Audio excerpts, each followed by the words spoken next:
সবাইকে ফিয়াদা টকারে আরো একবার স্বাগত। আশা করছি যে যেখানে আছেন সবাই সুস্থ আছেন এবং ভালো আছেন।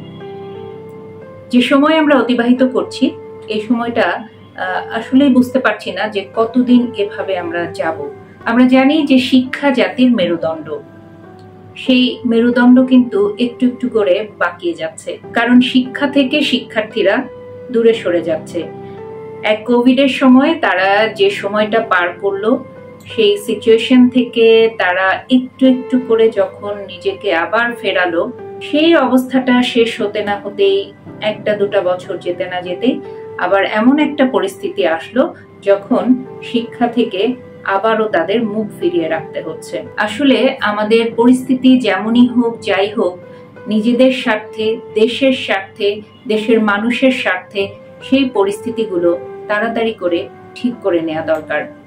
কারণ আমাদের দেশ, এই যে ৩০ লক্ষ শহীদের রক্তের বিনিময়ে অর্জিত যে দেশ, এই দেশ একটু একটু করে বিশ্বের বুকে মাথা উঁচু করে দাঁড়াতে শিখেছে।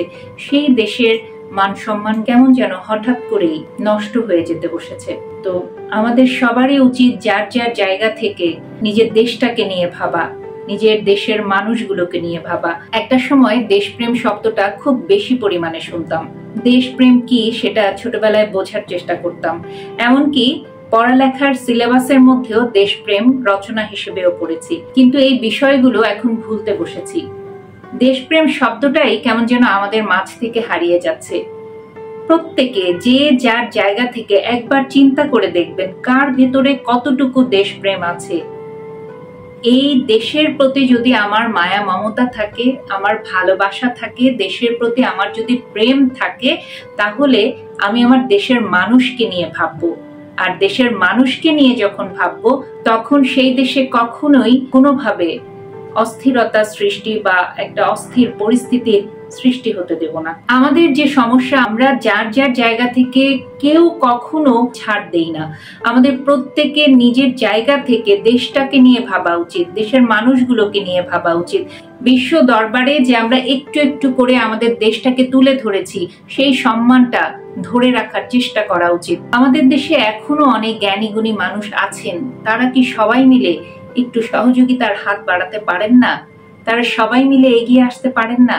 আমাদের সমস্যা এক জায়গায়, যে যার মতো করে যে চিন্তাটা করে, সেই চিন্তাটাকে সে ছাড়তে চায় না, সেই ভাবনাটা সে পরিবর্তন ঘটাতে চায় না, সেই ভাবনার পেছনে লজিকটা খোঁজে না, সেই ভাবনা তার কতটা যুক্তিযুক্ত, তার ভাবনায় কোনো ভুল আছে কিনা, সে কি আগে থেকে সেই ভাবনার মধ্যে আটকে আছে নাকি নতুন করে সেই ভাবনা তার জন্ম নিয়েছে। এই বিষয়গুলো যদি আমরা একটু বিশ্লেষণ করি, এই বিষয়গুলো যদি একটু আমরা ভাবি, আর প্রত্যেকের জায়গা থেকে যদি একটু ছাড় দেই, তাহলে আমার এই দেশটা কখনো এইরকম একটা পরিস্থিতির শিকার হতো না। দেশকে ভালোবাসি, দেশের প্রতি ভালোবাসা আছে বলেই অনেক মানুষ সুযোগ থাকা সত্ত্বেও এখনো দেশকে ছেড়ে যাচ্ছে না। আমরা যতই বলি দেশটার মধ্যে এত অনিয়ম, এত সাউন্ড পলিউশন, এত যানজট, তারপরও কোথায় যেন দেশের প্রতি একটা মায়া কাজ করে, একটা টান কাজ করে। এ কারণে দেখবেন যে কিছু সময়ের জন্য যদি আপনি বাইরে ঘুরতে যান, অন্তত বিশেষ করে আমি যদি কখনো বাইরে ঘুরতে যাই দেশের বাইরে, সেখানে আমার 10 থেকে 11 দিন হয়ে গেলেই কেমন জানি একটা মনের মধ্যে টানা পড়েন শুরু হয়, নিজের দেশটাকে খুব বেশি করে উপলব্ধি করতে শুরু করি। ডেফিনেটলি মনে করি যে দেশের প্রতি ভালোবাসাটা আমার আছে, আমি আমার দেশকে অবশ্যই ভালোবাসি। না হলে এই টান একটা বাইরের দেশে গিয়ে এত সুযোগ সুবিধা, এত সুন্দর পরিচ্ছন্ন দেশ দেখার পরও এই অনুভূতিটা কখনোই কাজ করতো না যদি আমার ভিতরে দেশপ্রেম না থাকতো।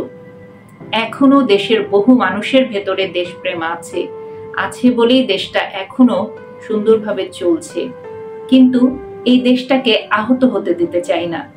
দেশটা সবার। একটা মানুষ নিয়ে যেমন সমাজ গড়া যায় না, একটা দুইটা মানুষকে ঘিরে একটা সমাজ দিয়েও একটা দেশ গড়া যায় না। একটা দেশ গড়তে বা একটা দেশকে সুন্দরভাবে রিপ্রেজেন্ট করতে অনেক মানুষের দরকার। দেশ থাকবে, দেশের মধ্যে রাজনীতি থাকবে, দেশের মানুষের নানা মতভেদ থাকবে, যাই হোক নিজের দেশের সমস্যা আমরা নিজে সমাধান করব। আমরা পরিবারের সমস্যা কেন আরেকজনকে দিয়ে সমাধান করব। আপনার নিজের পরিবারে যদি কোনো সমস্যা হয় সেই সমস্যার সমাধান আপনি করবেন, আরেকজনকে ডেকে এনে সমাধান করবেন না। তাই আপনার দেশের যদি কোনো সমস্যা হয়ে থাকে তার সমাধান আপনি দেশের মানুষ দিয়েই করার চেষ্টা করবেন।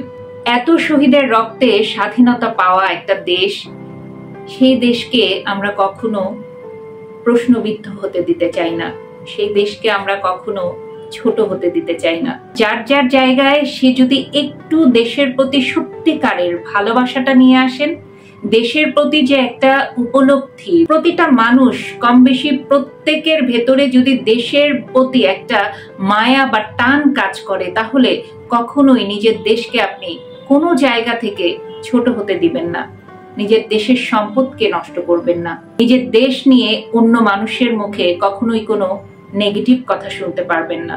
দেশটা যেহেতু সবার, সবাই মিলেই দেশটাকে গড়তে হবে, সবাই মিলেই দেশের সমস্যার সমাধান করতে হবে। আমি খুব সাধারণ একজন মানুষ, একেবারেই আম জনতা।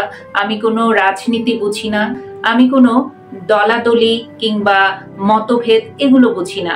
শুধু বুঝতে চাই আমার দেশটা সবুজে শ্যামলে ঢাকা সুন্দর এই দেশ যেন সুন্দর থাকে, এই দেশ যেন কোনোভাবেই কোনো দিক থেকে প্রশ্নবিদ্ধ হয়ে না ওঠে। ৩০ লক্ষ শহীদের রক্তের বিনিময়ে পাওয়া এই দেশকে নিয়ে আমরা যেন মাথা উঁচু করে সবার সামনে দাঁড়িয়ে কথা বলতে পারি।